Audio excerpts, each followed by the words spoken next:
From WBUR Boston, I'm Tom Ashbrook, host of On Point, coming to you from the Cutler Majestic Theater in downtown Boston, where a substantial crowd has gathered this evening to be together, to think and talk and reflect together on the stunning events of these last 9 days and the bombing of the Boston Marathon.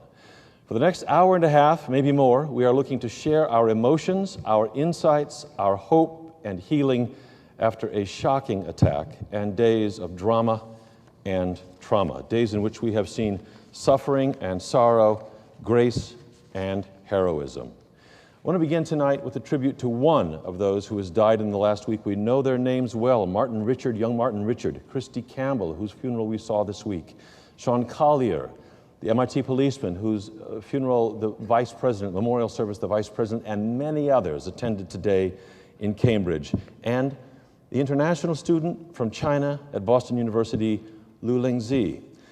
Lu Lingzi's piano teacher, among the many things that she did in these United States in her too short life, was study piano. Her piano teacher, Han Na-son, is with us this evening, and in tribute to Lu Lingzi and all those who died on Marathon Day and after, she will play a short piece for us right now. Han Na-son, we're so glad you're here.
Han Na-son is a doctoral candidate at Boston University's College of Fine Arts.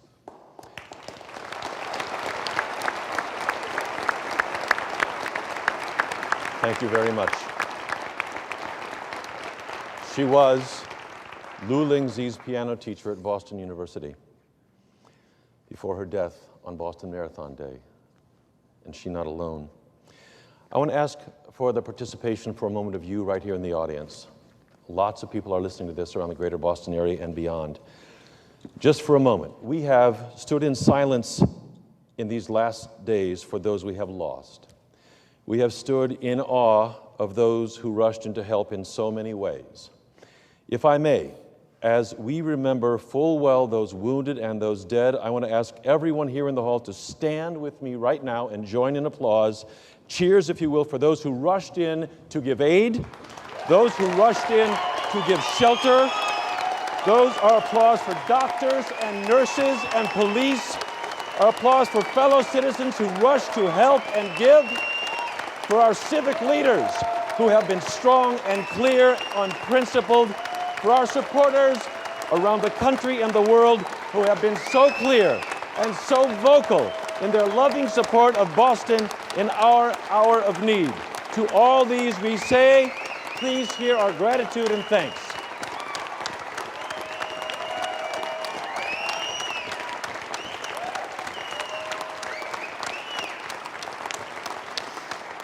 Thank you. Thank you. At 2:50 in the afternoon a week ago Monday, two explosions near the finish line of the Boston Marathon took away a beloved piece of our innocence. At the end of the 26th mile, in a place of triumph and cheers and exhaustion and joy, two bombs. We know the toll in life and limb. We know the shock. We know the names of those alleged responsible for the suffering. And their closeness to us has only made these days harder. As Farrah Stockman wrote in the Boston Globe this week, the first successful explosion in the name of Islamic extremism in America since the attacks of 9/11 appears to have been executed not by an Al-Qaeda sleeper cell, but by former students at Cambridge, Rindge, and Latin. The world has been generous with us, with Boston in these hard days, praising Boston's grace and Boston's grit.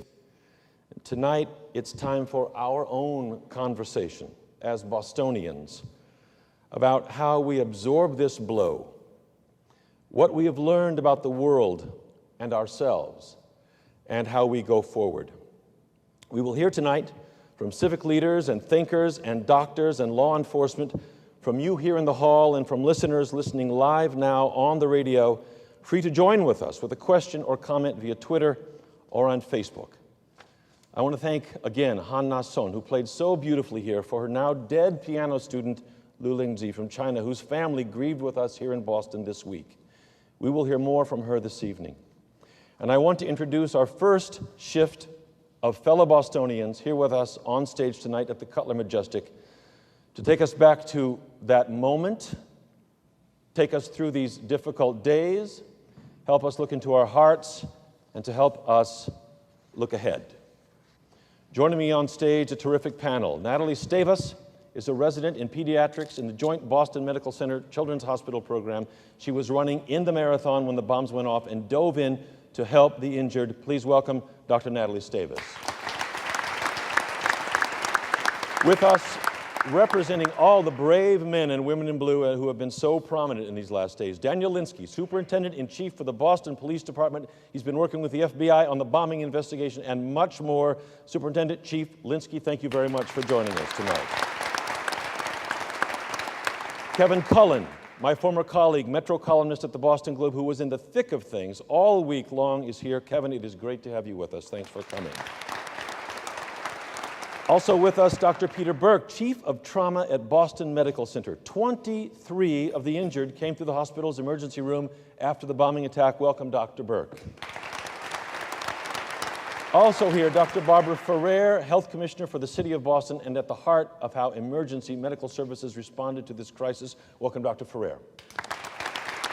And last but not least, Paul Grogan, President and CEO of the Boston Foundation. He's deeply involved in the One Fund Boston, which has already raised $20 million in its first week to help all those affected by this terrible tragedy. Paul Grogan, welcome.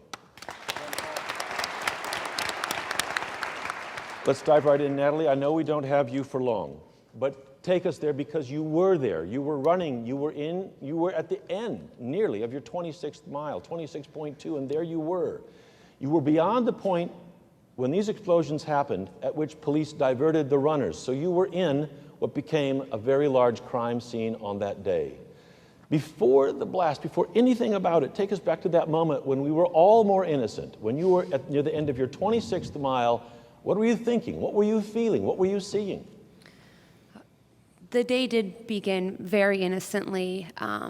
My father and I had been planning on running the marathon together for quite some time. We made it out to Marathon Village about 8 in the morning. It was a beautiful day, thousands of runners waiting in porta potty lines, jovially shaking hands, even though the hand sanitizer had run out in the porta potties.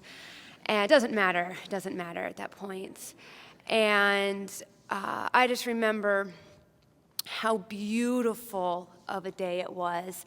And the children, and there were so many children. I remember taking Twizzlers and candy and oranges and jelly beans to keep me going. Being handed to you by the crowd. Handed by the crowd, yes. The children hold their hand out, and you grab the food from their little hands as you run by, and it's quite inspiring. And they yell at you, "I want to be like you," and you're like, "No, you don't. This is not fun." And the daffodils are out, and the mile after yes. mile.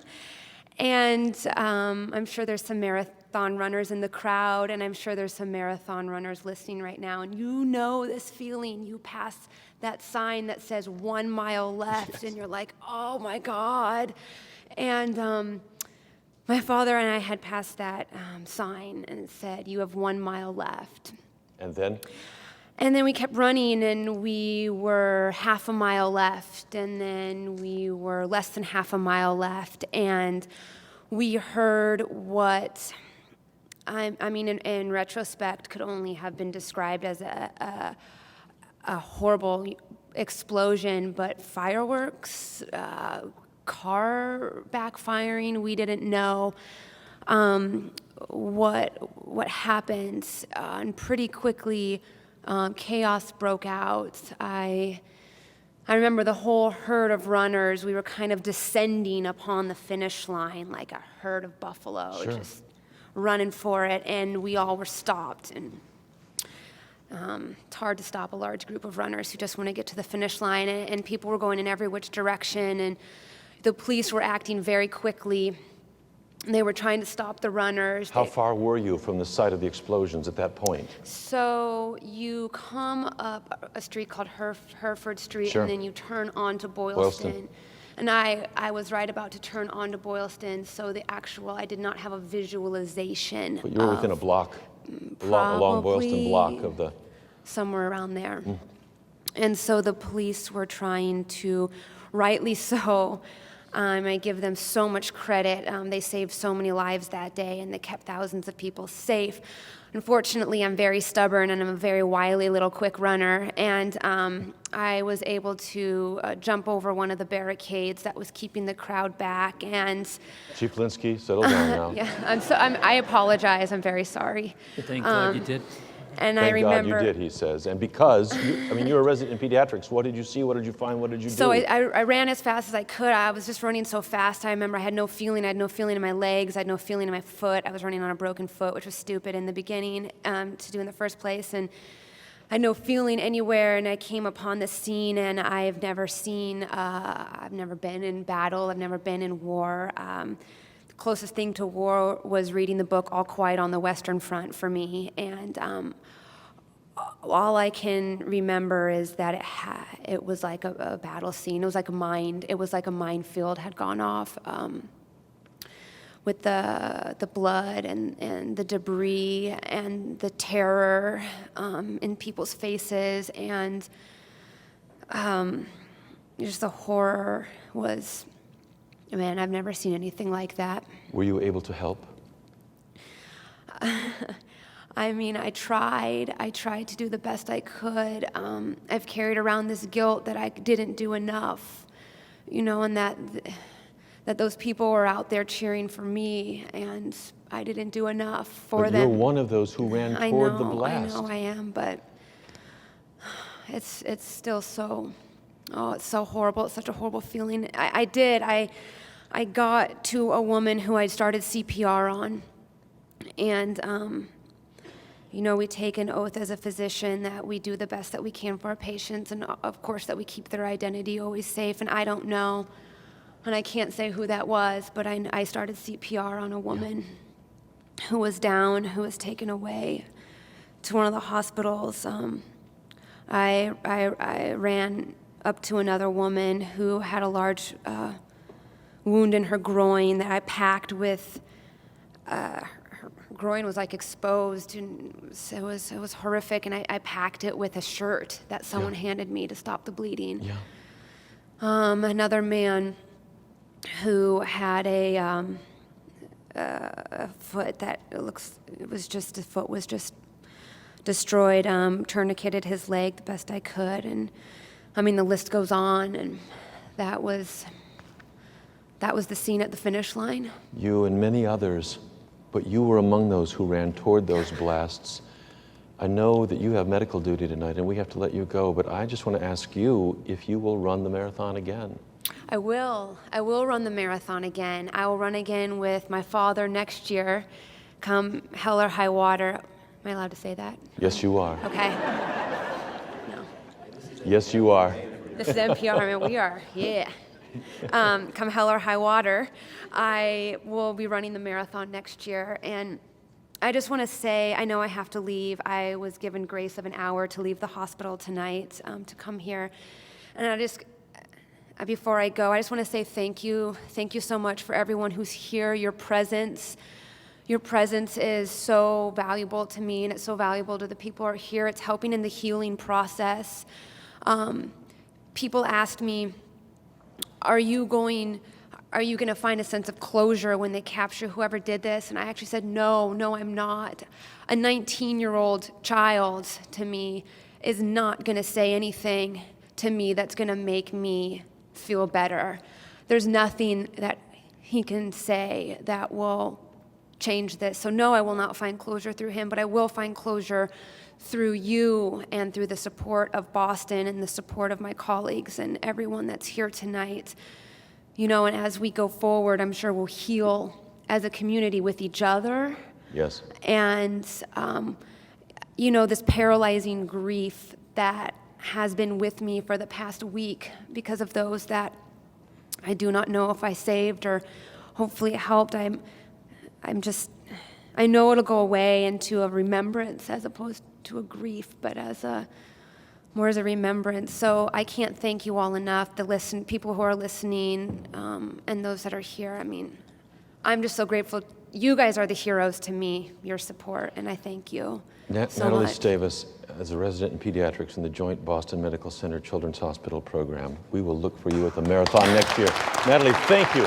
Thank you for running toward those people in need. Peter, thank you. Run again. Run again. Thank you. Thank you, everyone. Run again. We will run again. Thank you. Thank you.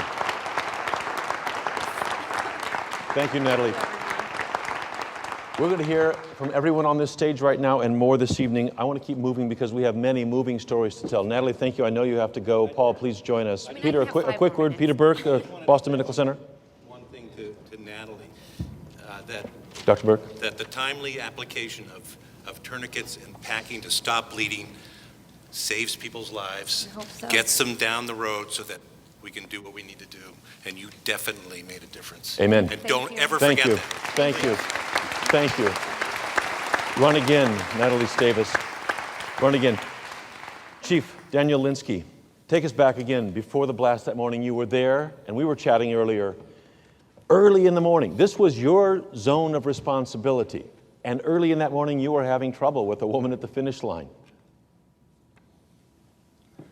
That's my plan. I write it, I get it approved by the commissioner. I implement it. Security for the whole day, there. Yes, sir. And that's what we did that day. My EOD teams did their morning sweep, and just like the past years, I walked that route with them. And it gives me an opportunity to shake the hands of my police officers and thank them for what they do for me and the citizens of Boston every day. And it gives me a chance to make sure that we're dotting I's and crossing T's. And we were doing that. My first conversation on the route was with a woman who had set up with her family right at the front of the barriers at Ring Road. She set up in a secure area where no one was supposed to set up, because that's the road we use if we ever have an emergency on the route. And one of my police officers had mistakenly told her that she could set up there, and she was upset because I said, "Ma'am, you cannot stay here." And where was this exactly, Chief, on the route? Right across from the blast site on Ring Road. And we had a little bit of an argument, and she was not happy with me, but I had to have her move up the street, and she still got a front row seat. But I had to explain to her that, if we ever had an emergency here, we would need access to get people in and out. And I realize now kind of the foretelling of that conversation. I walked out to Kenmore Square and I greeted all my officers, and they were all on post doing their jobs. Came back in, the main runners did what they did. I had majority of my officers on the route facing the crowd looking for danger. We anticipate these type of individuals would look for a strike at the finish line when the TV's alive and these national runners are coming in, and we were on high alert for that. So this is something you explicitly discussed with your officers in advance of the race, in advance of the marathon, the attacks? This risk, this threat? That's Not correct. This particular one, I assume. No, this particular one and others. And, as those national runners come in and the crowd started thinning, I drove out to Brighton to see the rest of my officers and see what was going on the Broughton end, and walked in from Newton to Cleveland Circle, and I walked back to Newton, and I drove to Audubon Circle to walk in and check on my officers there. And I heard one of my sergeants, and I couldn't understand a word he said. And this is a guy I've been in the trenches with. I've been through a number of doors with. This is one of our top level-headed street bosses. Was this on your radio, Chief? Yes. Yeah. And there was so much noise and so much confusion. I didn't know what Danny had, but I know that Danny Keeler needed me on Boylston Street. So I ran over the bridge into Kenmore Square. By that time, one of my deputy superintendents was there, and they'd received a phone call that there was some type of explosion at the finish line.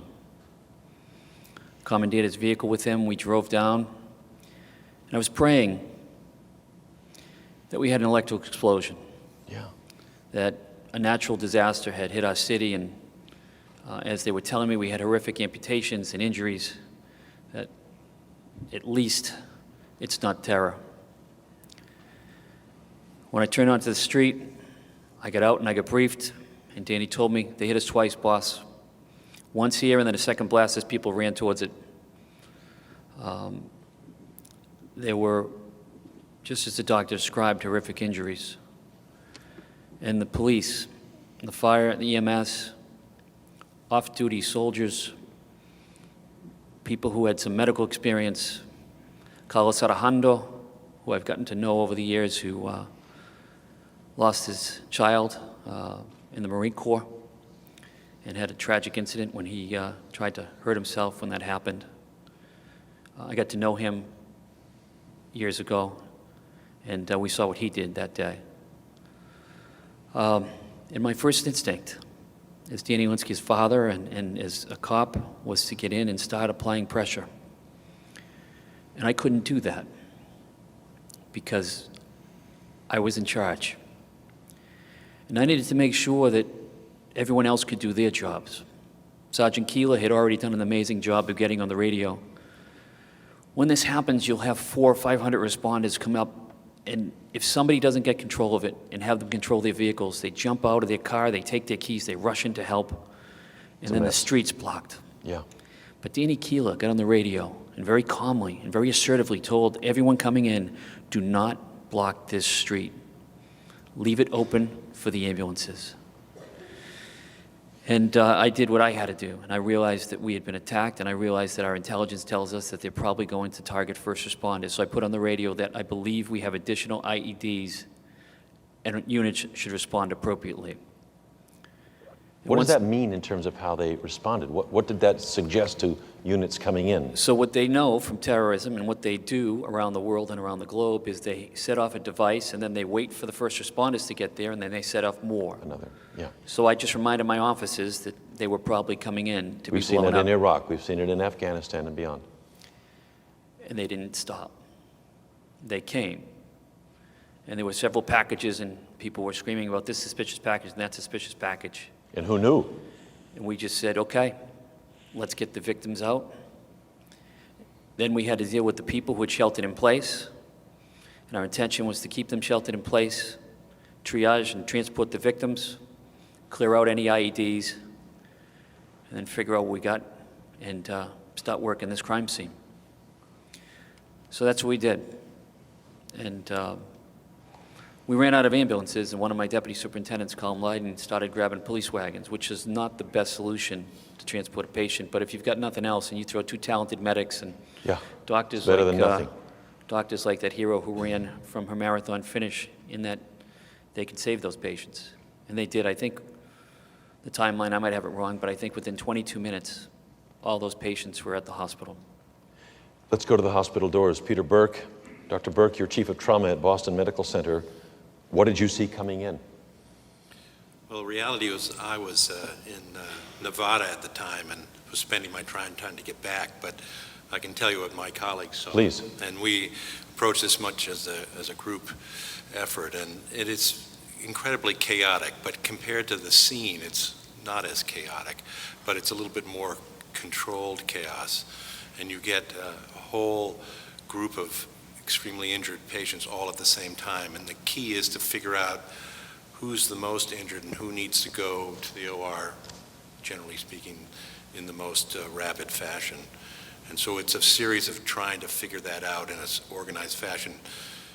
And just like the police, you have to have somebody who sort of takes control of that and decides how things are going to flow. And we were able to do that.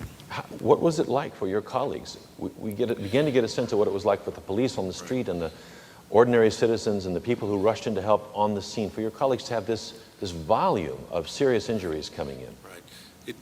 And that's the difference between a normal time and the trauma bay is the volume. So we see patients with mangled extremities and extremis on a daily basis, but we don't see 19 of them, which is the amount that were seriously injured that came to Boston Medical Center.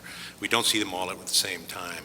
And so it's trying to figure out who needs to go first and who needs a tourniquet, who needs blood, who needs to go to X-ray as opposed to go to the OR. So it's controlled chaos. We've read from Dr. Atul Gawande writing about how Boston has planned for an incident like this. When you have mass casualties like this, it's a terrible phrase in this case because these are lives and limbs at stake, but who's directing traffic? Who's deciding which patients go where and how that's apportioned? Right. So that starts at the scene, and that's done by EMS and done, in this case, brilliantly, because if you had taken all those patients and then brought them all to one or two hospitals, you would have totally overwhelmed both of those institutions or three of those institutions.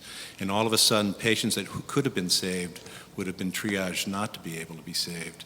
And because of the brilliance of that process and that training, we were able to save a lot of people, I think. And we should all be very proud of that fact. Barbara Ferrer, Dr. Ferrer, you must have watched with all of us as this was unfolding. Did you see a plan kick in? Did you see an organization take shape? How did it line up with the thinking that you and others have done in Boston, cities around this country since 9/11 about a situation like this? I think what we saw in Boston was, in fact, the result, not of a miracle, but of people who worked really, really hard over the past decade to put a plan in place and then fully execute that plan. You know, as Chief Linsky said, there was a lot of chaos at the bombing sites, but what there wasn't was a response that wasn't appropriate for the level of injuries. So immediately what kicked in was all of the EMTs and paramedics that were there, along with the medical support, the clinicians, immediately go into triage, find out who's most seriously injured, and get those folks to the hospitals. And we have what we call the turret, where ambulances are dispatched, and that's where this brilliant work happens. There's a plan in place about how to dispatch based on what happens with the triage, so that the most critically injured patients are in fact distributed well to hospitals, where those who need to go right into the OR go right into the OR. The timeline on this is hospitals have about 10 minutes before they get a flood of patients. We transported 90 patients in 30 minutes to area hospitals. Wow. 90 patients. And then had our medical tent that's set up right there at the marathon do sort of on-scene medical care for another almost 100 patients immediately after the bombings. How close to Boston's breaking point for emergency response did this incident, this terrible day, push our medical system?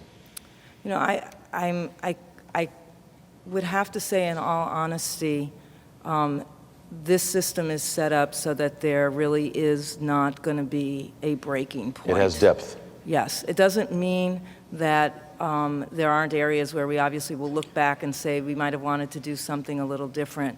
But I think what you saw in the medical response from the moment of the blast until now, because for many, many families, they continue to need support through our healthcare system, is a very well-organized, well-practiced, compassionate, and skilled response that really is set up to have, as you said, enormous depth. Kevin Cullen with the Boston Globe, my old colleague there. We've heard about how this day unfolded from the runner's point of view and from the police point of view. Chief Linsky, he laid out the plan for how to handle this day, but nobody saw this coming. How did you, this has been a more emotional week than I have ever seen in Boston, even more than 9/11, as terrible as that was.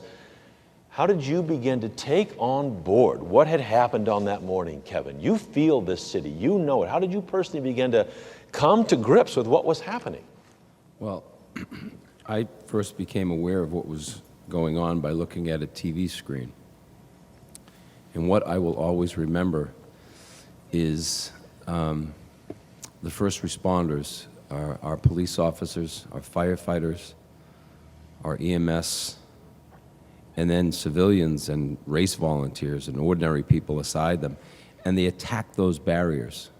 They were keeping the separation between the spectators and the racers. Yeah. And one of the images, I think I put it in the, I forget, in the initial column, but Boston is an international city. Yes. But we are never more international than on Patriots' Day, which is sort of counterintuitive. It's this sort of nationalistic thing, but it's just the opposite. That's when we welcome everybody from all over the world here. And they're right there in their glory. And we're never more international than that day. And if you're ever on Boylston Street, you'll see all the flags of the different countries are there, lining the route right to the finish line. We saw them in tatters on that day. And those, when the first responders started jumping the barriers, they were pulling the barriers down, and they were pulling the flags down.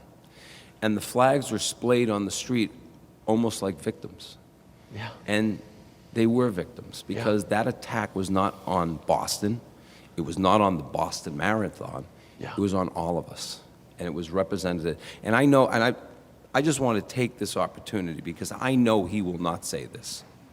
Chief Linsky. I don't know how they run things in other towns, but I know our police department.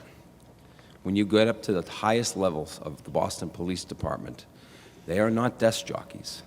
They are street cops. We heard this And Dan just Linsky now. is a street cop. Billy Evans is a street cop. Bobby Myrner is a street cop. Paul O'Connor is a street cop. Danny Keeler, who found my son Brendan wandering around when he got lost at Fenway Park a long time ago, is a street cop. And those guys, I'm telling you, they were there at the beginning, but more importantly, they were there at the end. When the denouement in Watertown, when that happened, they were there. Yeah. And they brought it to an end without, we lost a fine police officer in Sean Collier at MIT.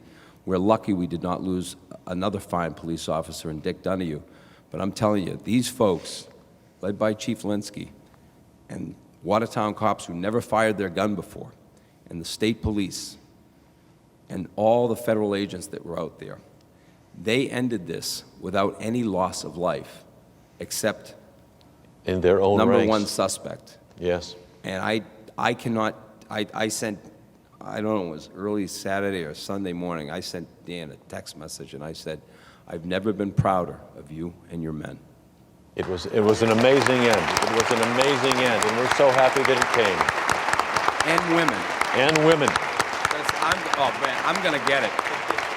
All the ladies I know at District 4 are gonna give it to me. They're gonna say, Kevin, you just said men, because that's the other thing that you need to know. And I saw it when it happened. A lot of the women that work at District 4 in the South End, they were all at the finish line. And I was walking down Newbury Street on Wednesday, 2 days after the bombing, and I saw one of the cops I know. Danny, I was trying to figure out who it was. I couldn't. I know her face. She knows me. Yeah. I walked across the street, and I went up to her and I said, I know what you did the other day, and I just want to tell you how proud of you I am. And I hugged her, and we both started crying. You were not alone. You were not alone. Hug a Policeman Week in Boston. Policewoman, too. Paul Grogan, speak to what this touched. You know, the death toll is something we hate to see, but it was 4. Each of those lives beloved, and we mourn each of those losses, but we know in this world 4 is not a big number. We've seen bigger numbers in Tucson and in little Newtown, Connecticut. And the injury numbers were terrible. 150, and now with hearing and everything else, has climbed to 250 plus. But still, we've been in wars where we've seen civilians in their hundreds of thousands wounded and killed. But the blow of this to Boston was so acute, it was so keen. And help us, we've all thought about this during this week, and we all have our understanding of why that's so. But what did this hit at that made the pain so keen? Well, I believe what was really insidious about this is that it took the best of Boston, the best of cities, and converted it to a tragedy. You know, there has been a tremendous renaissance in our city. I first came here in 1975 to work for a legendary mayor, Kevin White, and at that point, you could make the argument that Boston was dying. We were hemorrhaging population and jobs and vitality to the suburbs and beyond. The pessimism here and nationally about the future of cities was extreme.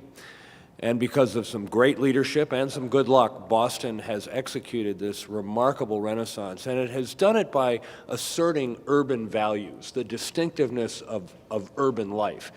And one of the features of that is cities provide places to gather, Yes. celebrate, put large numbers of people together, and that's what people have come back to. Very significant segments of our population now embrace that again after that post-war period when cities were places to leave.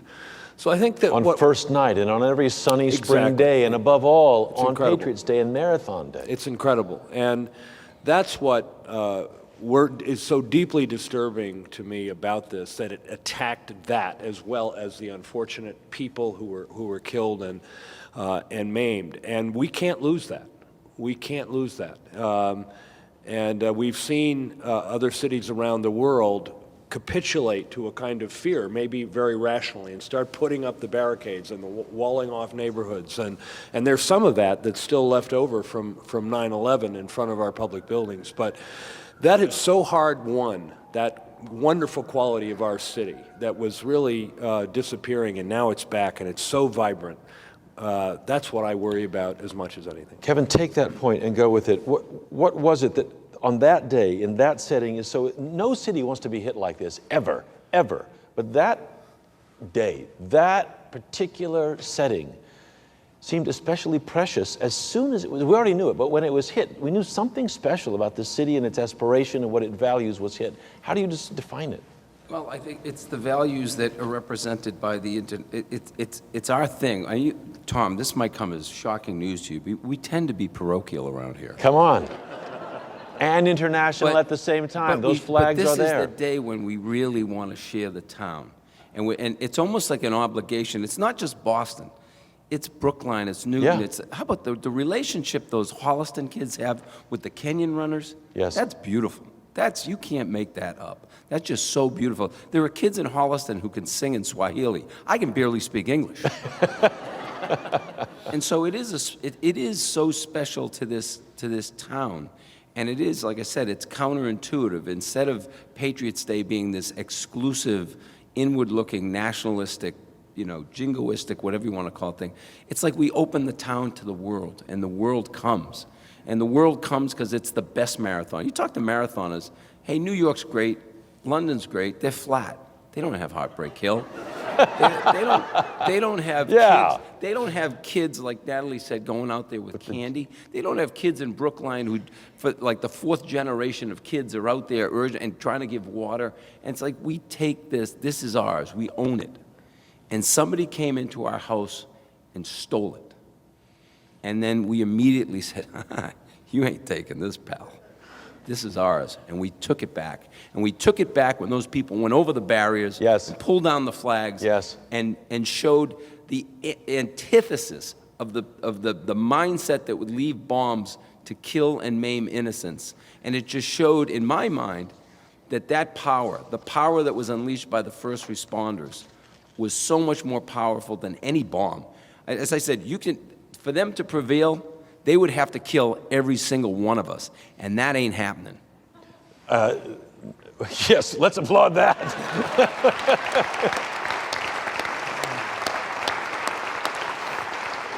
Barbara, Dr. Ferrer, there's something as well about this coming right down to street level. 9/11 was terrible, but it was on a gigantic scale. Those Twin Towers so enormous, the airliners so big.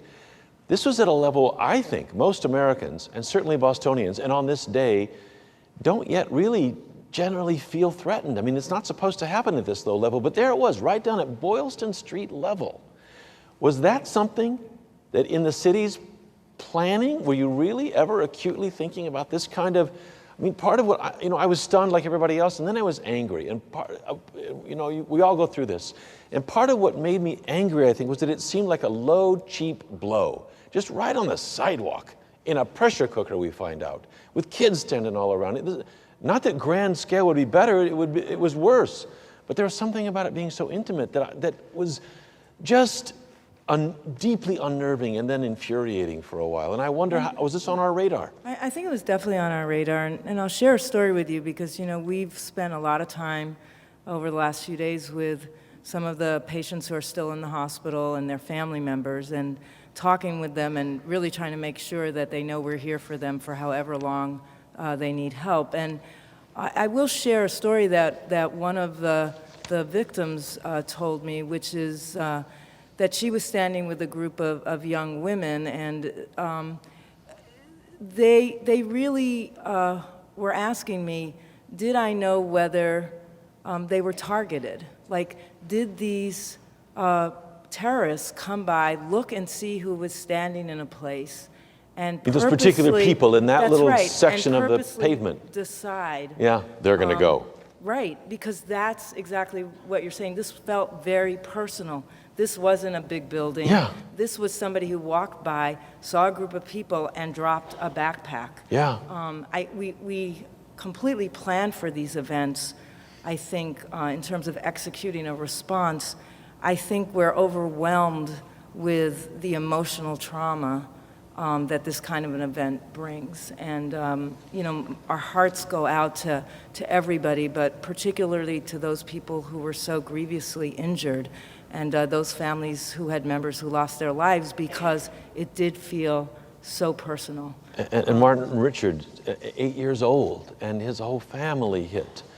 And I think that's one of the stories about what happened that day, was whole families were hit. Husbands and wives, sisters and brothers, parents and their children, because that's how we celebrate Patriots Day. It's a and Christy family Campbell event. and Lu Ling Zi and then Sean Tom, Collyer. I think it was also, it is much of an international incident as it was classically Boston, and that we are the smallest big city in America. Yeah. And I don't know if you saw the thing I did, the column I did about the firefighters from District 4 Station. Yeah. Everybody on Engine 7 who responded to that had a relationship with the Richard family. They were mostly Dorchester guys. Yeah. So the chauffeur, they call the chauffeur, Kevin Mead, his daughter babysat Martin. The lieutenant, his kid was in school with Henry, the older son. These are not anonymous people And by then- any they're means. not. And then, you know, and then a beautiful firefighter named Sean O'Brien had to respond, and he was the one who knelt over Martin.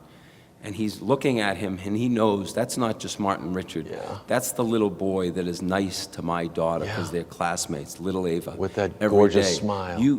And so you can't understand. That's why I'm so in awe of these people. And the other thing, when I was talking to the firefighters, it's not like they were working on their friends and neighbors, and yet, you know, a great fighter, Benny, responded, and there was a homeless guy there. Yeah. And he went to him.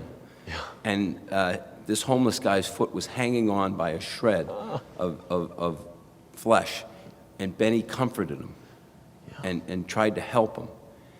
And so it kind of encapsulated to me Boston. It was like, it wasn't anonymous. It was incredibly personal. Not one bit of it, not one bit. Chief Linsky, there's the blast, and there they go. People running to help, they go to the hospitals. You're corralling your forces, you're responding to that. At a certain point, it has to turn from, oh my God, look at what's happened here, let's deal with this, to who did this and how do we begin? When did that point come? And how does that thought process begin? The point came to me as soon as we got the victims loaded up in the last truck out of there. And then I wanted to get my cops out of there so they could be safe from what I thought might be extra bombs. And then Sergeant Detective Keeler immediately grabbed his troops and sent them into some of the restaurants and started pulling videotape. And the commissioner and Kurt Schwartz and state police assets that were there decided we were going to go to the Westin Hotel and set up a command post. And we set up a command post right around the time there was a blast and report of a fire and explosion at the John F. Kennedy Library. Right. And we began to do what we were prepared to do, to protect the critical infrastructure in the city of Boston. We had trained and planned in our urban shield planning for Mumbai-type style attack on this city. Mumbai style, as in India. We've previously identified locations and concerns, Faneuil Hall, colleges, universities, the transportation hubs, places where large crowds would gather. And then we sent resources and started calling our partners in the federal and state level and started putting assets out to make sure we're protecting locations. At the same time, the FBI is coming in. The commissioner contacted Rich Delorier. Now members of the Joint Terrorism Task Force get with them and we start an investigation. We start locking up a crime scene. We start clearing potential EOD devices. We start running down leads. We start pulling video. Pulling video from establishments around the area, including Lord and Taylor. Yeah, the press had that wrong. It was never Lord and Taylor. Oh. The press had something wrong? They started pulling video, and we started looking at where we needed to go with this and how we needed to protect the city. And we had to start changing our posture to make people feel comfortable. And I had thousands of runners that we needed to get out of Copley Square. Yeah. And thousands of family members who wanted to be with their runners before they would leave Copley Square. And we got on social media and we got the message out to the media itself and told people, please go home. Find a rallying point somewhere out of the area and go home. And we diverted runners and got buses going and figured out what to do, and we get up and run on the investigation. You know, I just Barbara. want to chime in because I'm not sure people really appreciate exactly what Danny just said, which is they had a secure scene for an investigation. Yes. They had all this pressure about whether there was or were not other bombs. Yes. But we also had thousands and thousands of runners and family members who needed to feel safe, have a place to go, and there had to be a plan for them. And I'm going to be honest, that all falls on the commissioner and Danny. The police have a million Ed Davis tasks and Daniel to do, Linsky and here. I don't think folks appreciate just how complicated that is when we literally had an entire race infrastructure that was set up for a meeting place to be at the Common. And I remember Danny turning to me and saying, Barbara, you have to send some folks to help us. We cannot secure the Common. And I'm like, what does that mean? All those runners. Right. Like how can we possibly figure this out? but the police had a plan. They had a plan, and they knew what everyone needed to do. And people think about, oh, what's incident command? Incident command is when the people in charge are able to tell everybody else who's there exactly how things are going to go, and the plan works. And I just don't. I hope people It's not really by accident. appreciate, and I hope people really appreciate how much our police department has to do in those situations, and how very deeply skilled they are at what they do. We appreciate that this week. There's no doubt about it. There is no doubt about it. Chief Linsky, when did you look at the emerging evidence from the scene, tape and more, and begin to say to yourself, here's a direction, here's a chance, we may be able to identify the suspects, we may be able to get them? When in the course of the week did you get over that hump? We started getting video in and doing reviews, and I think it was, I couldn't tell you if it was Tuesday or Wednesday, but we were over the FBI, and at some point they were able to identify amazing video, and I watched that video with the commissioner, and we watched families enjoying the day, and we watched the terrorists deploy their terror. And I watched the men and women of this police department, and the men and women of EMS, and the men and women of Boston do what they do. When did you say, wait a minute, those look like the guys? Was it an FBI colleague who pointed out these two? There was so much tape to look at. What was your first glimpse of the images we've all now seen of I got briefed by the brothers? time the very talented FBI agents and detectives of the Boston Police and others of the JTTF had already identified what happened, and they brought us in to show us what we were dealing with. And then our investigation continued. Were authorities justified in shutting down the whole city? Governor Patrick's request for people to shelter in place, to stay behind locked doors, to only open for a uniformed officer, for businesses to close, for the trains to come down, for the public transit to come down. Was that justified, looking back on it? Based on the information we had, the situation we had in emerging, the phone call I made to my mother and my children and my wife were, stay inside your home.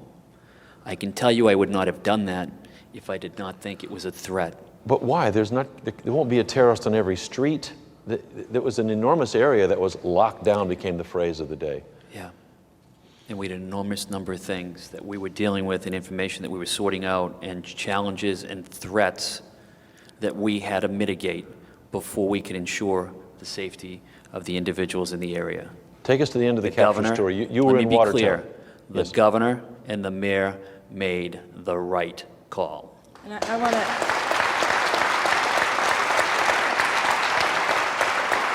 Dr. Ferrer? And I want to echo that. I think if we all learn something from Monday, it's when the police department says that you need to do something, you really need to do it. It's pretty rare. The other thing I'd like to Kevin? point out, we close the town down for snow every winter, and I don't hear anybody complaining about that. The second guessing of the police for doing this, which I lost it on a radio show in Ireland yesterday, because some guy that's sitting in Dublin 3,000 miles away thinks he knows more about Second the guessing, yeah. situation than Yeah. Danny Linsky. Yeah. I think not. You lost it with Irishmen. But, yeah, believe it or not, believe it. No, but I just find it amazing that all the second guessing, and yet, like I said, every winter we have to close the town down for snow. What's the big deal? Chief Linsky, overnight then, when we saw the tremendous firefight in Watertown, that was a huge number of rounds. What was happening there? Well, I mean, I'm a radio guy. I've heard the tape. Even TV, it's pitch black. And I still don't completely understand what was happening that brought about that huge exchange of gunfire. Which exchange? Well, the exchange I don't in mean which... to be funny. There was an the exchange of exchange gunfire. in Watertown in which the first suspect, Tamerlan, died. The first brother died. So they had murdered the police officer, and they had hijacked a car, not in Cambridge, but in Alston. Yeah. They had made statements to that driver, and we realized that our bombers were on the run and were operational, and we were trying to catch them. Watertown did a great job of identifying them, and I was in the middle of a car chase when I heard my officers saying that they were shooting and bombs were going off. And I was at the corner of Mount Auburn and some street. I didn't know where it was, but we were standing with about 30 officers behind cover on one building and 20 or 30 on another building. And we were, there had been items and potentially a suspect around the corner, so people were trying to stay out of the line of fire when I heard Ricky Moriarty, one of my gang officers, screaming for help. Ricky's another Marine Corps veteran who is very battle-tested, and I knew that he was in trouble. And he was screaming that he had an officer who was hit, and he needed assistance right away. He needed an ambulance. And I kept asking 2 or 3 times, Ricky, please let me know where you are, let me know where you are. And I finally heard him say 144 Dexter Street. I don't know Watertown. I didn't know where I was. There was a state trooper there, and I looked at him, and he looked at me, and I said, where are we? And he said, I don't know. We looked over our shoulders simultaneously, and I saw a sign that said Dexter Street. And I couldn't see around the curb, but I knew that Ricky Moriarty was down that street with the police officer. And we knew that there potentially was a suspect. And the trooper and I looked at each other and said, let's go. We ran down to get Ricky, and all the officers followed us once they knew where to go. Yeah. And I got down to Ricky, and he was holding pressure with some other officers, and we were begging for an ambulance. And the other officers were elevating the leg and doing what they had to do, and I looked over and I saw one of my gang officers who had a subject in custody. So he had already taken the bullet high in the leg that led to all that loss of blood that threatened his life. The suspect was down already at this point? The suspect was down at that point. And I ran over because I was afraid that the individual would have an IED vest on and was going to blow up my officer. So I said, Jared, be careful, he might be loaded. And we began to strip his clothes off to make sure that he didn't have bombs anymore. And by then we got an ambulance for the officer. And then we began calling for an ambulance for the suspect. Because that's what we do. Because we're better than them. And we gave him medical care and tried to save his life, even though he killed children and women in our city, and even though he tried to kill us. Had he already been run over by the SUV? This is the report that we've heard. Yes, he by had. Jocard escaping. Tamerlane was run over at this point already? That's correct. By the time I got there, that firefight had ended and he had already been run over. And he was transported out, and we realized we had unexploded bombs around us. And we went back up and tried to make the best we could of a scene. Again, we had to protect the scene, and we had to figure out how to get rid of the IEDs. These ones were not backpacks that were dropped by runners. These were improvised explosive devices designed to kill us. And we had to catch him. The commissioner got together with the chief of Watertown, the state police, John Foley from the FBI. They determined they wanted to try and get a perimeter around where he bailed out. And we needed to get people back to the Arsenal Mall so we could start doing it right. Yeah. And they got everyone back. They told me what they wanted to do. And I was very fortunate that the men and women who showed up at that scene are men and women I've gone through doors with as a narcotics officer and run events with as a police commander. And we were all known to each other and knew how we worked and all knew what the mission was. So they asked me to get it done, and I worked with my partners from all those federal agencies. And we set up a perimeter. We set up 5 quadrants. We sent in 5 tactical teams. We sent in 5 tactical support teams. And we began a search. And we searched, and we searched, and we searched, and we searched. Everyone there were National Guard troops. They show up and say, what can we do for you, Chief? I said, if you got Humvees, I'll take them. And what do you got for troops? I got a bunch of guys, but none of us have weapons, but we're ready to go. And those kids deployed out with my cops without any weapons on. Wow. After all that gunfire. And they stood their posts all day, and we hunted and we hunted. And you cannot believe, and someday you'll probably find out, the amount of information that flowed in that was damaging, and the amount of information that flowed out that we were able to determine was no longer a problem. And the highs and lows. Damaging. What do you mean by that, Chief? I'll talk about that another time later on. There's stuff that went on that we had to deal with and vet and look to see what the threats were and eliminate threats. And There were times when we thought we had them over and over again, and your adrenaline was coursing, pulsing through your veins, and then it was a letdown, and another letdown, and another letdown. It was someone who, in the middle of all of this, texted their daughter that they were being held hostage by a man with a gun in the middle of the crime scene. We raced to that house figure, and we had him cornered. We did our thing, and we cleared the house, and we find out that somebody had psychological issues and wanted to be in the spotlight that day, and wasted our resources and wasted our time. At the end of it, there was a SWAT commander for the Boston Police Department and a SWAT team for the Boston Police Department, and Superintendent Billy Evans and the men and women who were assigned to his command, who wanted to continue searching, and they needed a couple more minutes. And there was some confusion in the communication, and they continued searching anyways. And others had worked since dawn to dusk, had started home, figuring we're going to have to go at this another way and find him, that he must have gotten out of the neighborhood. And then the call came in. By the way, I should tell you at this point, the commissioner had relieved me of duty because I'd done 40 hours and I could no longer stand. And that was the right decision. I left the command post, and Ed Kelly, the president of the Firefighters Union, who's a friend of mine, said, "You're not driving your car, are you?" And I said, "No, you are." That's what friends are for. And Eddie drove me home, and he and my wife put me on the couch, and I opened a beer, and I was trying to figure out what we could do to get him the next day, what other investigative leads our detectives could work on. And then I got alerted to what was going on in the boat. In the boat, where he was found, where he was taken. You know, you say there's more that we'll learn at another time, and we look forward to that. I want to ask you this, because we could talk all night about these details. I'm sure everybody in this hall feels the same way. I'm riveted by this.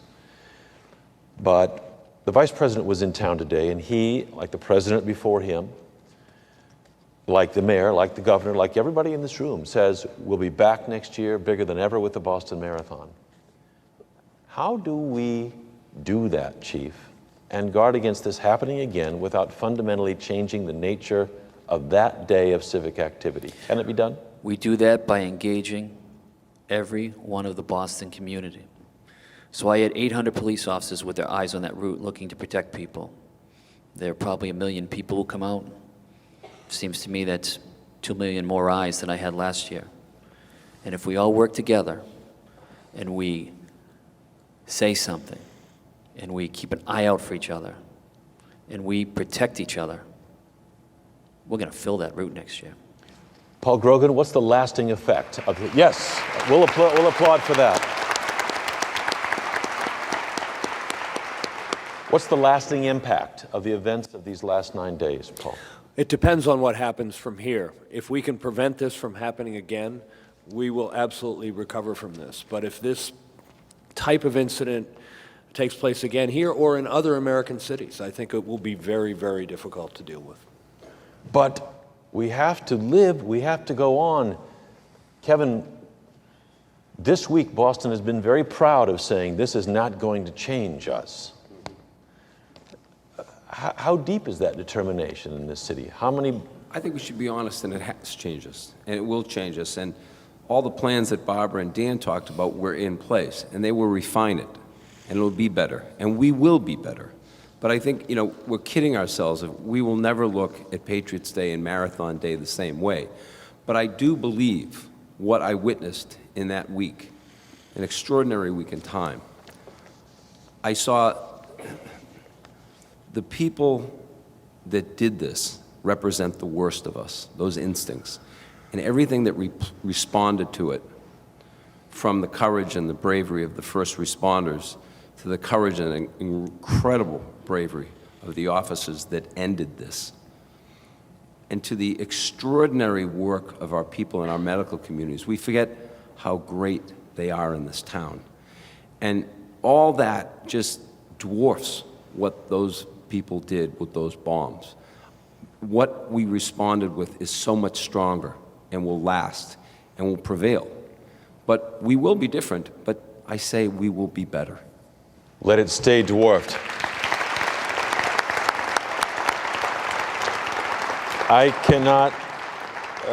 offer enough thanks for our first panel this evening. It is so great of all of you to be here and you in the hall with us. To Natalie Stavis, who was with us at the beginning, talking about her run and then what came.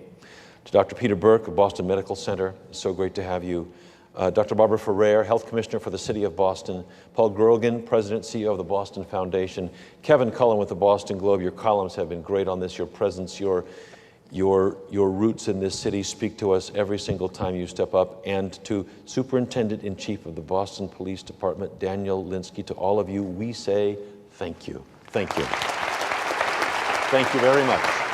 Thank you so much for coming tonight. Thank you. Thank you. Thanks, Chief. Thanks for coming.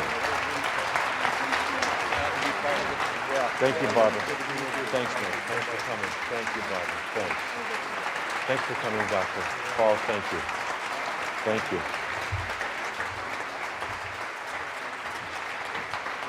Thank you so much. I just want to remind our listeners, we are coming to you live this evening from the Cutler Majestic Theater in downtown Boston, where there's a wonderful crowd that has turned out tonight to think about hope and healing, what has happened in the last 9 days, and the road ahead for Boston.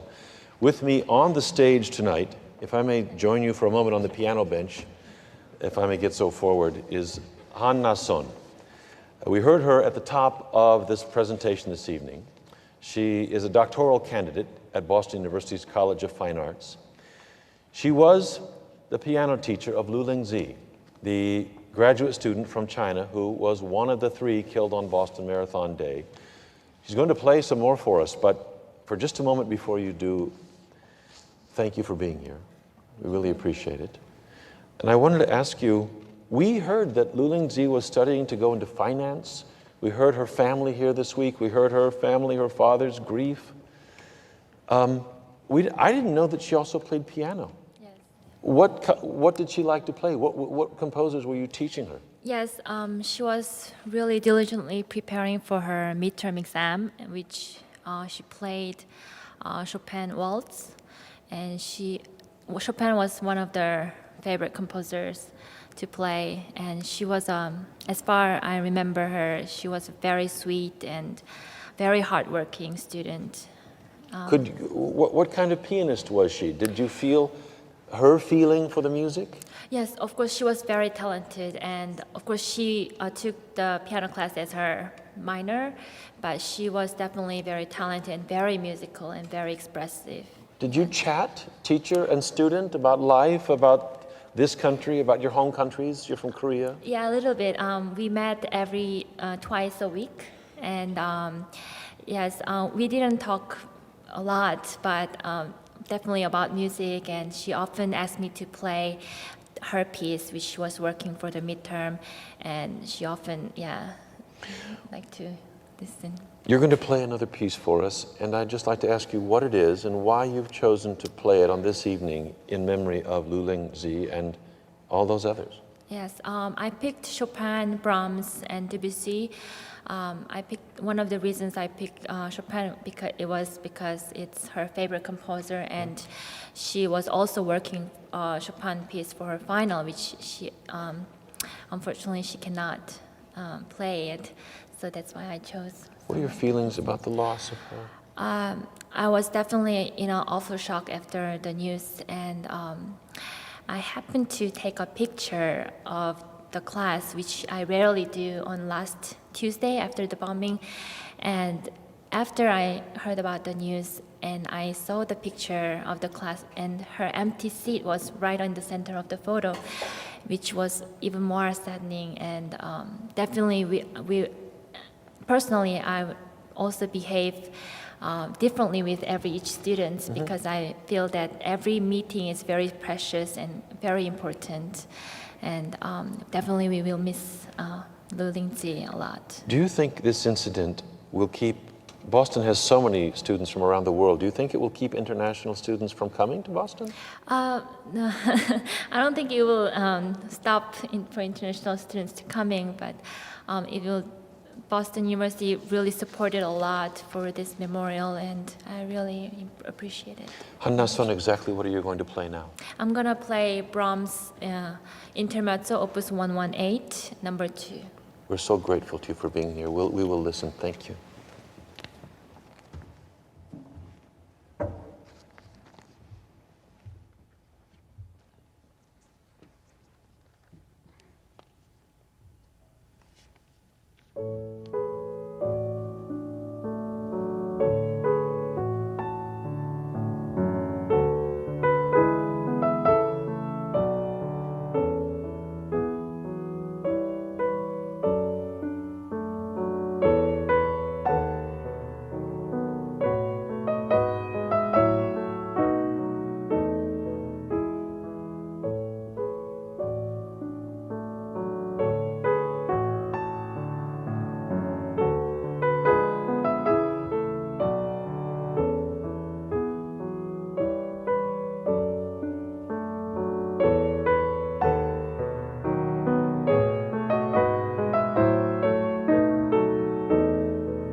Anna Son, teacher of Luling Si.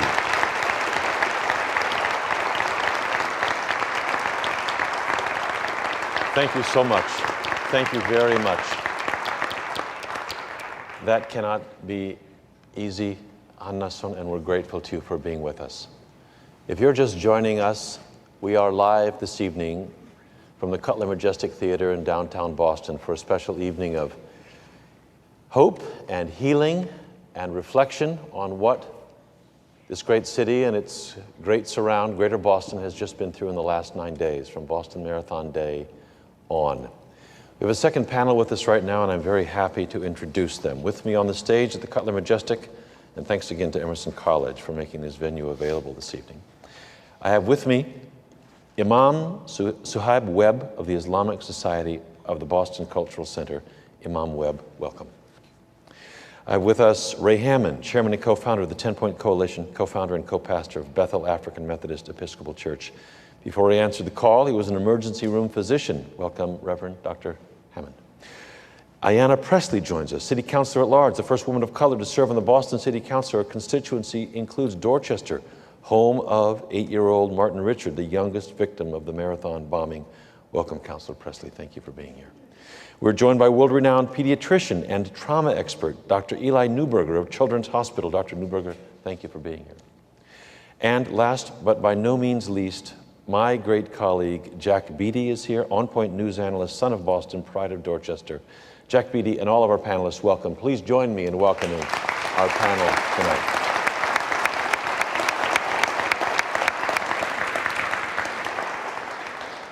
I'm not sure where to begin with this. We've heard a lot about that day and the police work and the response and the medical response.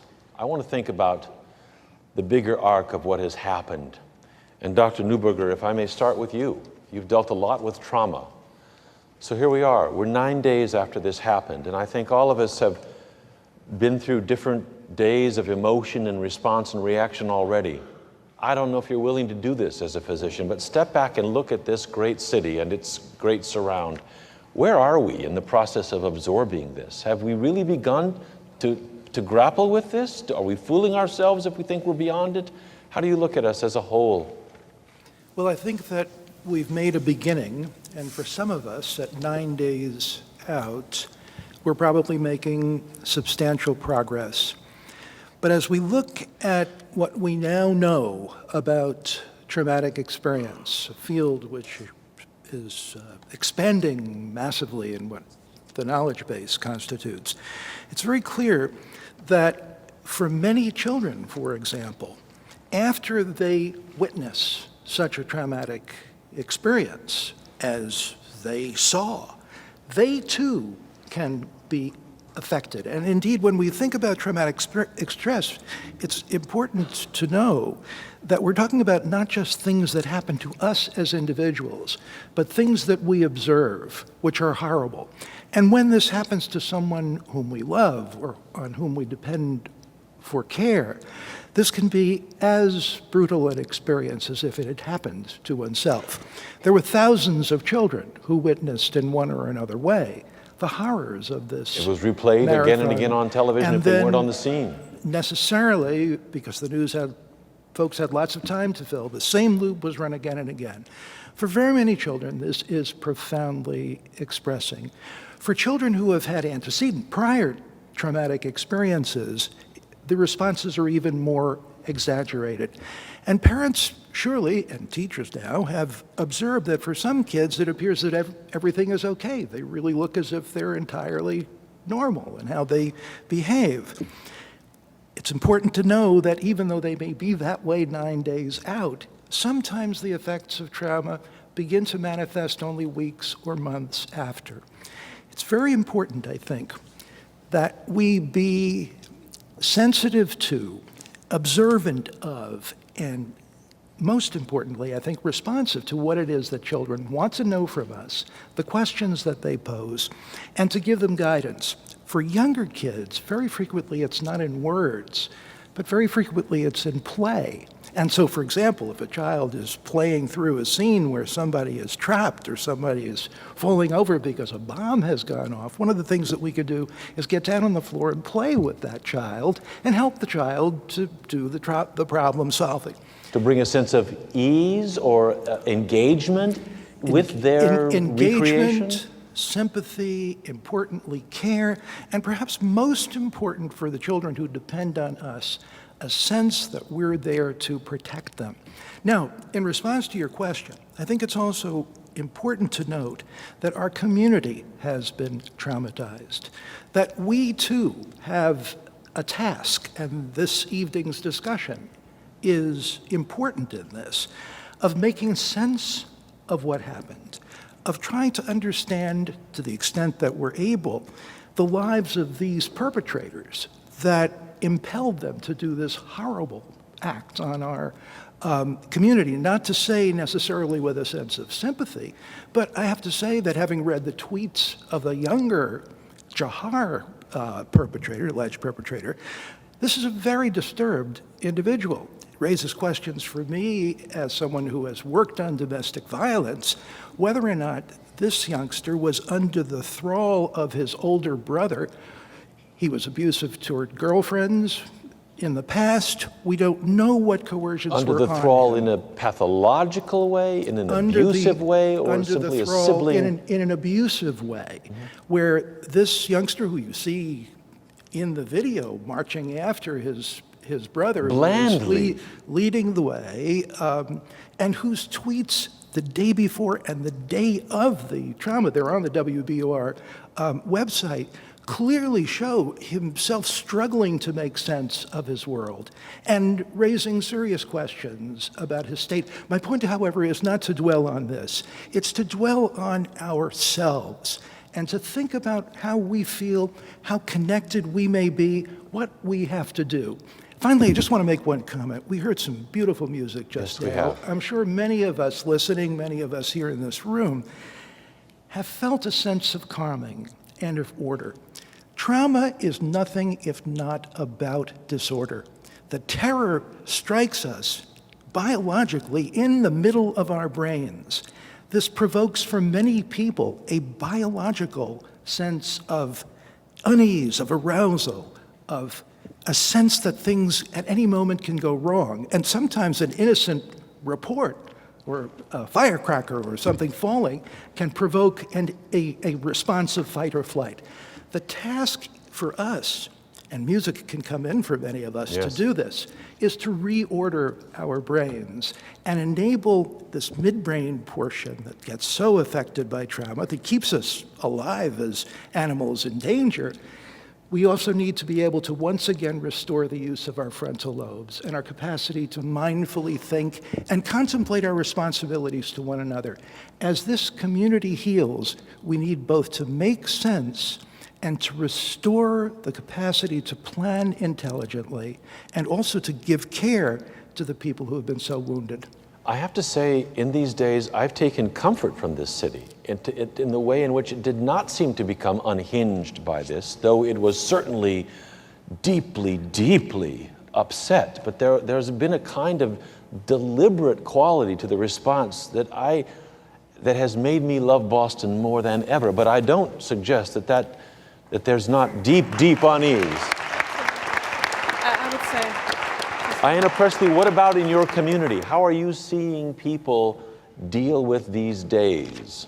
Sure. I mean, well, first and foremost, I just want to, echoing the comments of the good doctor. I think the charge for us is certainly to try to make sense of what is senseless, but that is also our challenge. And when we speak about the trauma that our young people are experiencing, this happened during school vacation week. Yeah. So they were really being overexposed, and that was one of my first concerns. But I think it's important that we acknowledge the best gift that we can give a child is a stable adult.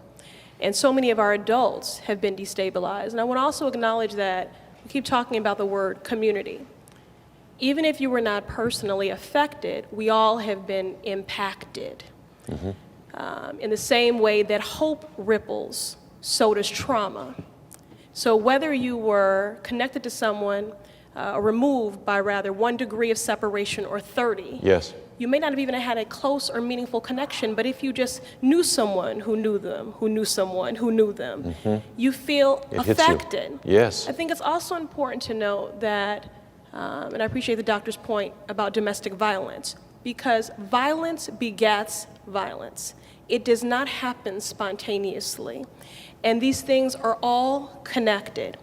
And I just want to say that this tragic, dramatic event that happened, one of the reasons why it is so impactful and why people are immediately sort of emotionally distraught and invested in how do we prevent this from happening again, is that you can't other it.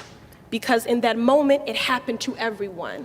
But there are other forms of violence when you say that violence, we do other, yeah, when you like say violence, homicide and domestic violence and sexual assault. This was so dramatic and on a world stage, an international event, that it was not something that could be compartmentalized or be othered. And I would also like to say that we keep using the word resilience. I think it is the appropriate word, but it might lead people to think that because you are still standing, you have endured and you are resilient. We often say this about our children. They are not resilient, really neither are adults. In this sense, we are delayed. And this trauma will show up in ripples. Some people will act out, some people will shut down. I'm also concerned about, I see Jared Barrios here, our first responders. What of the trauma that they have experienced and the self-care that they are in need of? What of the trauma trigger that this is for veterans, for people who have come to this city, who have come from countries that experienced civil war? I mean, I've spoken with people from El Salvador and Ecuador and Vietnam, people who are here, who came here after the earthquake in Haiti. Yes. This is a trauma trigger for all of them as well. I want to ask Imam Webb, we spoke last week at WBUR with an emergency room surgeon in the hospital, one of the hospitals here in Boston. Wonderful man, a Muslim, who had been day after day after day treating these patients coming in from Boylston Street in terrible condition. And we had heard him say that he was praying on those long days and nights when he was treating their wounds and nursing them and doctoring them, praying that this attack had not come from any source related to Islam, because that was his faith as an Islamic American. And now we know that it has. You must have been praying the same thing in advance of this. So now here it comes, and here are these two brothers, and we don't know the whole story. As Dr. Newberger says, we don't know the whole story of their families. We don't know exactly what connections or what inspirations are here. We know something through their tweets and their social connections about them. At least Tamerlane, the older brother, seeing this somehow connected to his understanding of standing up for Islam. So how are you absorbing this? And especially when today at the memorial service for Sean Collier in Cambridge, I heard on WBR, as I was driving here this evening, the Vice President of the United States talking about these attackers and calling them twisted, perverted, cowardly, knockoff jihadis. The Vice President's words at the memorial service today just across the river in Cambridge.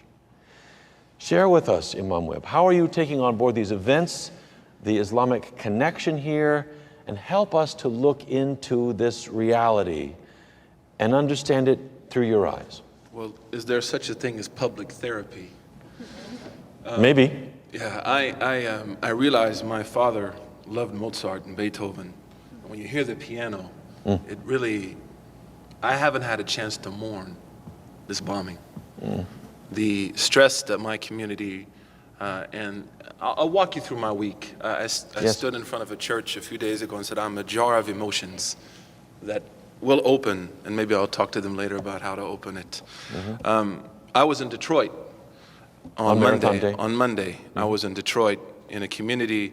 I lived in Detroit before, surveying the carnage of our inadequacies to enact gun control in this country.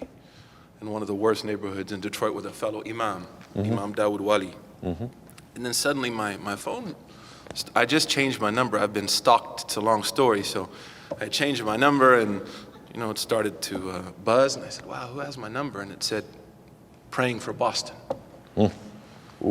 So I said, I mean, what's going on? And then these trickles became a waterfall. Yeah. Fellow imams, fellow religious activists in America, and then a woman I know who's a clinical psychologist, University of Michigan, writes, "Are you aware of what happened at the marathon?" So immediately I turned to the imam and I looked, and I got online and I saw what had happened, and I immediately said, "Just take me to the airport." Yeah. Emerson said that the seas embrace Boston twice a day. I'm originally from Oklahoma, but Boston has embraced me. And I'm a Dorchester, one of great supporters of Councilwoman Presley. And I was worried I wasn't going to be able to get back. My wife had just arrived from Malaysia the day before. I landed in Boston at 9:30 on Monday evening, went home, turned on the news, and initially was more concerned about Boston than my own community. And it hadn't hit me yet that maybe there was some those are a lot of adjectives used by the vice I president. mean, more concerned about the greater Boston. community, the whole of it. The smallest city in America, as far as this incredibly profound embracing. I tell my mother in Oklahoma, Tonkawa, Oklahoma, Boston is my blanket. Boston has embraced me, and I've embraced Boston. And then Tuesday, Thursday, and I started to talk to people in my congregation in Roxbury, and this was the common theme: pray that it wasn't us. Yes. Pray that it wasn't anyone who would claim to be part of our community. Then Friday, we canceled our Friday prayer, which is usually our largest Friday prayer of the year because of our children being out of schools. Friday is the Sunday for Muslims and the Saturday for Muslims. Yes. And then Friday evening, discovering that Thursday evening, I believe, that the person overnight was somehow culturally related to the community and becoming nervous. Saturday evening, turning on Fox News and seeing my name and called Qaeda operative Muslim brother sympathizer. So there's a lot of adjectives, more than a Jay-Z song. And so Monday, a sense of fear for the city, a great concern for Boston as a city. Yes. Then dealing with the trauma within our own community, the fear of what might happen. Then Friday, canceling Friday prayers, dealing with a lot of second guessers as well on that within my own congregation. Yes. And then Saturday being the object now of kind of a 360 hatred. And then I received a phone call from you. I received a phone call from Reverend Hammond? From Ayanna Presley, Councilwoman from Presley. Tito Jackson. On the met council. Reverend Hammond that evening, and I realized as this important, incredible, and I'm sorry I forgot his name, the chief of police, I believe, who was here earlier. Linsky. That Boston is better than all of this. And the number of letters of support from people, from Mission Hill, the home of Donna Summers, writing in and saying, on that Saturday was the lowest. I mean, Fox News, my mother could be watching Fox News and see her son. And you're a Qaeda operative and I'm on called the Fox News. Qaeda operative. Yeah. And someone from Mission Hill sending us a letter saying, I just want to send you a virtual hug. And it's just been a flurry. But we've also of got emotions. death and mayhem here and pain, and it is connected to your community. But it in is some not large connected sense. to me or well, my what do we community, do with and that this? is We a have challenge. Tamerlane, and we have his understanding of some form of Islamic impulse. I think saying and these are boys who were boys with us in this community. They walked with us. They went to school with our kids.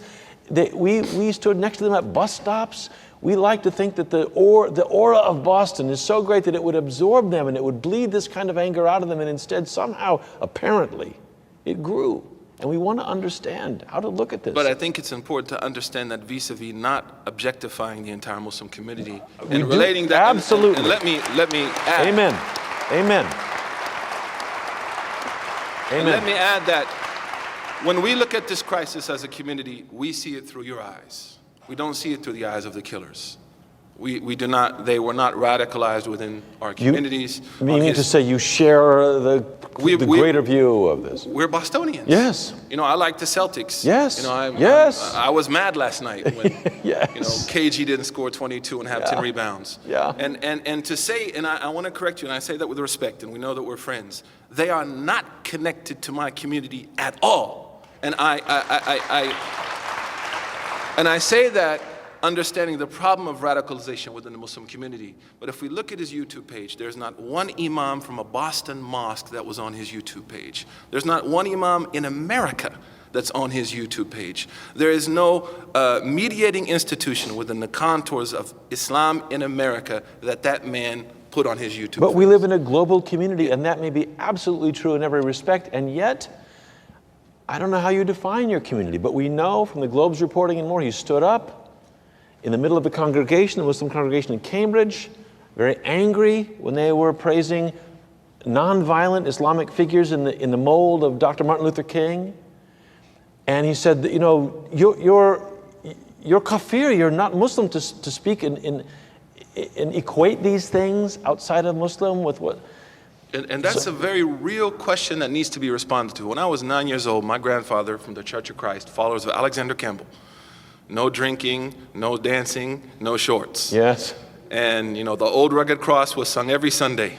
I know it well. And I remember my grandfather once stood up in a sermon and said, if you don't believe in once saved, always saved, you are not a Christian. And my grandfather grabbed me and walked out of the church. I didn't call the FBI on my grandfather. Now, I would say that these are real questions, yes. But I would also counter that a mosque in Cambridge that has 300 members who many of them do not speak English well are not going to be able to function in a law enforcement capacity. Someone stands up and says something, you don't call the police on them. There's free speech in this country. He's a young man. He's free to say what he likes. But what they did tell me when I talked to him, and sorry, Reverend Ray, is that if he would have said anything that we felt was violating the law or threatening any human being, we would have not hesitated to make that phone call. I hear that. Reverend Hammond, join us here. How do we look at this, at what has happened, at ourselves, and at these young men in a way that does not objectify, but yet comes to grips with what we're up against as a community? Well, the interesting thing, I think, is that in the first at least 24 hours or perhaps more, as I was listening to many of the pundits, there was a phenomenal debate going back and forth over who was likely to be the source of the problem. And at least, I'd say half of the people I talked to thought it was more likely to be homegrown groups with a, quote, Christian ideology, right? Timothy McVeigh was in that mold. Given that it was Patriots Day, given the symbolism of it, et cetera, the relationship to Ruby Ridge, et cetera. That possibility.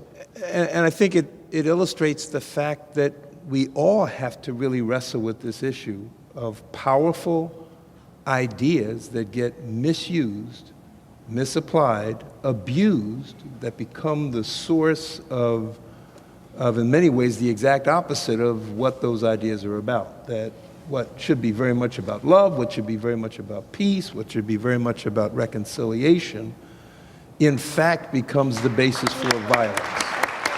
Yes. And it's not just the imam's problem. It's a problem in my community, it's a problem in America, it's the problem around the world. I think it's front and center in the context of the Islamic community, but it's not their problem alone. By no means. And the exciting thing for me, as I say, is that I do think that, and I was sharing this earlier, I think that we seem to have learned something. I think I saw a qualitative difference in our response this round as opposed to perhaps 9/11 or other rounds. I think we've learned something about not jumping to conclusions. We were steadier. Exactly. And if I could add Imam something Webb. I think is crucial, and thank you for these. These are real questions that I'm happy to have them addressed to me. And that is, earlier we stood up for first responders, and our hearts were with them. You know, Sister Nasreen Ahmed in my community drove 30 minutes in her scrubs outside of Boston directly to the heart of where the incident happened and jumped out of her car. Who cares about parking in Boston? Yes, yeah, well. Jumps out of her car and immediately begins to help people. So there's a Muslim that we stood up and we cheered for. So and by no means alone. Of course, so the danger of objectifying an entire community, and I know that's not what's happened in this beautiful community, is problematic. So I think our resilience as Boston, our love for this soft, warm feeling that we have, coupled with a harsh rust on the outside, has really empowered us to be a model for the rest of the country and how we deal with so many different emotions that are hitting us at one time. But I don't think we can pretend to fully understand this yet, even fully understand our own reactions and where they may yet go. We've patted ourselves on the back a little, and there was a steadiness. There was a reserving of judgment that I found beautifully admirable. But we're not entirely through this yet. Jack Beatty, you were there with us very early on, and in your wonderful way, you brought us right away on that marathon day, that same evening, to Yeats and the ceremony of innocence, the blood-dimmed tide in his The Second Coming poem that drowned the ceremony of innocence, our ceremony of innocence, Patriots' Day, and the marathon, and all that beautiful human exertion, and all that shared joy, and the daffodils, and when it's good, the sunshine. And here comes this. And the blood came with it, and all the suffering that's come with it. And also, in a way, Jack, it's almost a blow to Boston's pride, because we have come to pride ourselves on reaching out inclusively. And then this offense, or this thing that seems inexplicable, that's so damaging, how do you see Boston taking it on board, Jack? How are you, son of Dorchester, how are you taking it on board?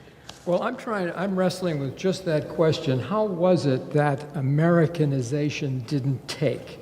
With these two young men, apparently. On these two young men. And as it happened, this event, Marathon Day, happened while I was reading a lot about Woodrow Wilson and the period around the Great War. And Wilson, as you know, the war started in 1914. We didn't get in till 1917.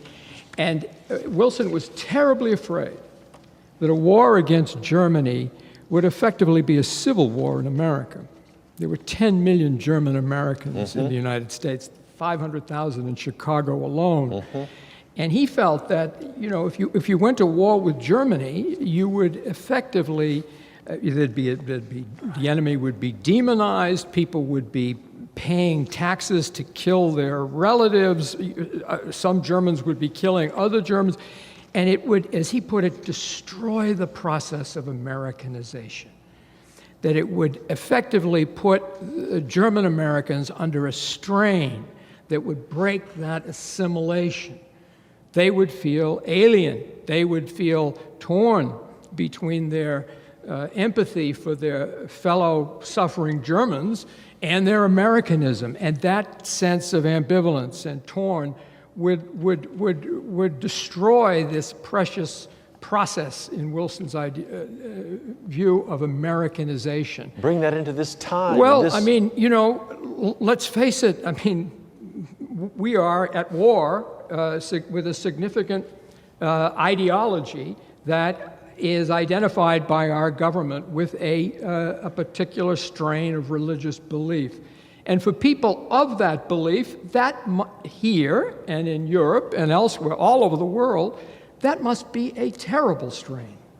To have to listen to what people say about these these jihadis and all this sort of rhetoric, and then to also retain, your Americanism. I think that puts Muslim Americans under the very strain that Wilson was afraid it would put German Americans. That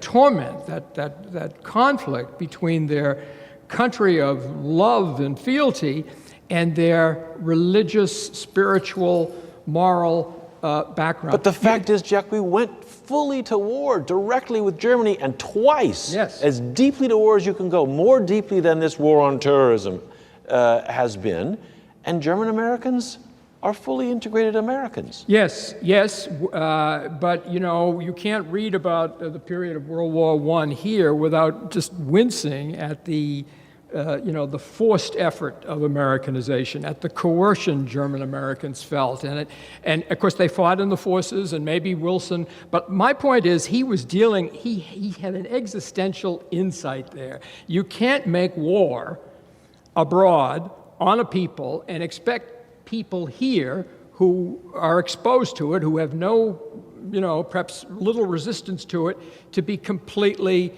immune. In other words, it's a kind of it's a kind of moral blowback, and it's not innocent to make this war. And the details of this war, the drone war. There was a man on Capitol Hill just yesterday, a Yemeni, who told what had happened in his village, where a drone had killed some people, and he said, before that came down, people would have said, America, we love America. They won't say it now. And now we're dealing with what happens on Boylston Street. How do we bridge this tension, Imam Webb? How do we bridge this? No, but I think we have to be careful with a word like Americanization, first and foremost. Last week in Boston alone, we had 12 incidents of, people being shot. What aspect of Americanization are we talking about? We need to be careful with false universals. Yes, it's not as though it's heaven on earth. We need to be very careful. When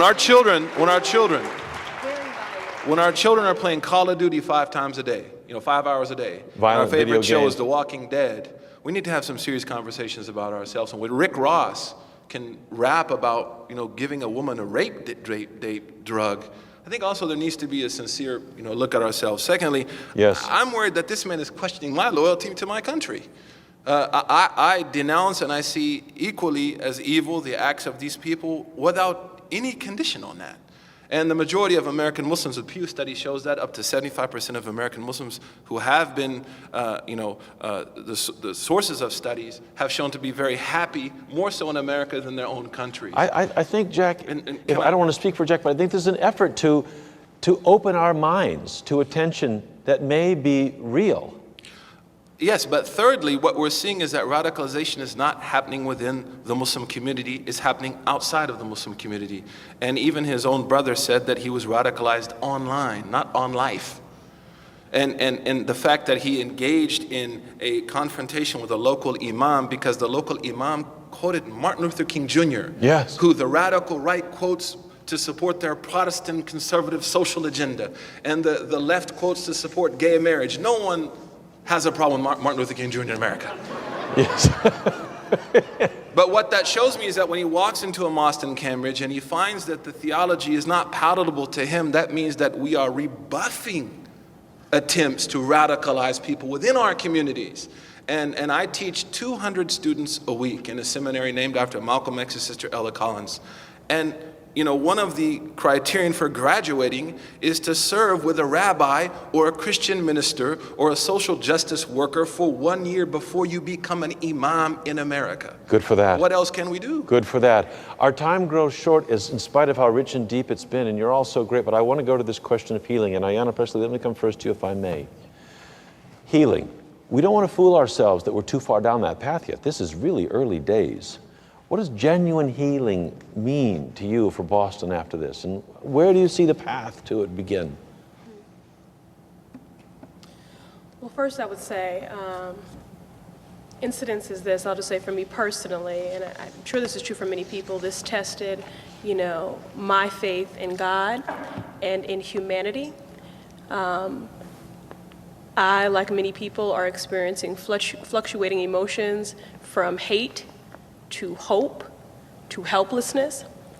So in the one moment that I've experienced that great test of my faith in God and in humanity, it has also been restored and strengthened by our collective and community response. As I said, this was not something that people could other. And so I am encouraged by the fact that everyone, in recognizing the impact on the bonds of community, whenever violence happens, and there are many forms of terrorism. What I hope moving forward is that everyone will now enlist themselves, not only in the work of those who were injured, affected, and impacted emotionally and physically by the attacks that took place at the marathon, but in ending all forms of violence. I would be remiss and irresponsible if I did not take this moment, because the clock is winding down here, to offer some information to listeners and those in the audience very quickly. There is because again, I appreciate everyone coming together, and this gets on a pathway to healing, but this also stirs up a lot of emotion. And how do you resolve those emotions? And how do you reconcile those things? And so the city has done an incredible job, our health commission, our mayor, and there are resources available in the immediate aftermath and for as long as people need them. But I want to make sure we connect people to them. There's a general helpline. Please, those of you on social media, tweet this and use it if you need it. It's 617-534-5050. If you're just in, I don't know why I feel this way, I need help, connect me, 617-534-5050. If you are an impacted family and are close to someone who has been victimized personally, someone that's injured or patient, please call 617-343-1373, 617-343-1373. Thank you. Dr. Hammond, the path to healing, where do you see it pointing? I'm encouraged that, as I've shared before, I think I see some evidence that we've learned between prior episodes and this. And my prayer is twofold. One is that we will recognize that the process of healing is going to take time, that we need to revisit, have these kind of for 3 months, 6 months from now. Yes. We need to reach out for the resources that we need. And my additional prayer is that perhaps the sense of solidarity and commitment will carry over after the acute events, that we will find a way to talk about other pressing issues we have in this city and this country. Yes. In a way that lets go of the kind of scorched earth rhetoric and politics. I hope that we look at what's happened here and come to the conclusion that what unites us in many ways is bigger, it's more important. And I would love to think, maybe I'm Pollyannish about this, that it will have some impact on the way we conduct ourselves as a nation going forward. Our time grows so short. Dr. Neuberger, a short word. I think we need rituals. I think the fault lines in our community, 2 graduates of Cambridge Regional Latin doing all of this to us, require a series of conversations with the many sectors of the community represented to deal with issues like mental health, our schools, opportunity for young children, dealing with alienated children, youth violence, the role and functioning of the arts in children's lives. If the Boston Foundation and BUR and Emerson College can put this together tonight in this way, I say sustain this, make this an urban metropolitan project to understand what has happened and to move forward in a systematic, planful, and intelligent way. Imam Webb, the path to healing. So I think increased engagement on all sides. I think this is an important event. You talked about the ripple effect, and I think it's important that we continue this ripple effect. From the Muslims community's perspective, I think it's important that we continue. I've made it part of my ministry for 10 years, since 9/11, to actively engage any theological threats to the stability in our society. I think that has to continue, and I think we need to train people in our mosque to be able to recognize if people might be volatile and have that serious discussion within the Muslim community and policymakers about how do we recognize potential radicalization in the community. Jack Beatty, the last word to you. The city that we love, it's suffered a blow. Look ahead. Well, the Reverend's word, solidarity. I mean, Boston has had trauma where people were divided. We've seen that in our own lifetimes. And that was a bitter, bitter feeling, I think, for everyone. But that's not what one sees today. Boston is one. And that is a blessing, especially now, especially now, especially now. I want to welcome, to thank all of you. It's just been such a privilege and an honor to be with you here this evening. Ayanna Pressley, City Councilor at Large for the City of Boston. Reverend Dr. Ray Hammond, thank you so much for being here. Imam Suhaib Webb, it's been so wonderful to have you with the Islamic Society of the Boston Cultural Center. Dr. Eli Neuberger of Children's Hospital, and my own colleague, the wonderful Jack Beatty. Thanks to all of you for being with us. Shall we thank them with applause?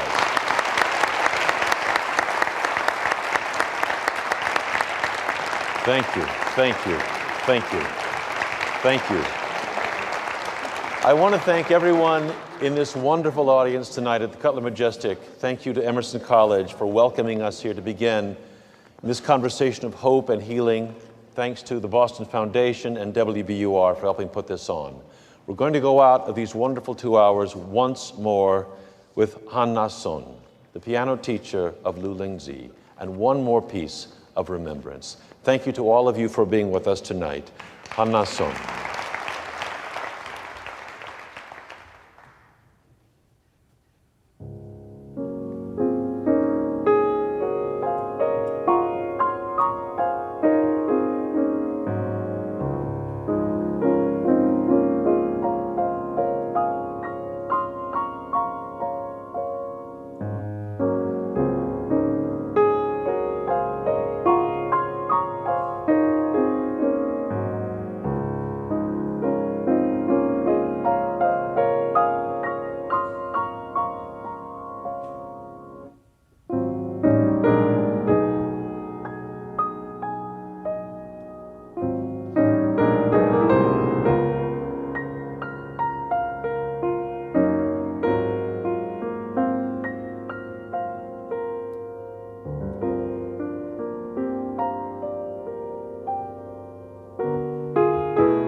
you. Thank you. Thank you very much.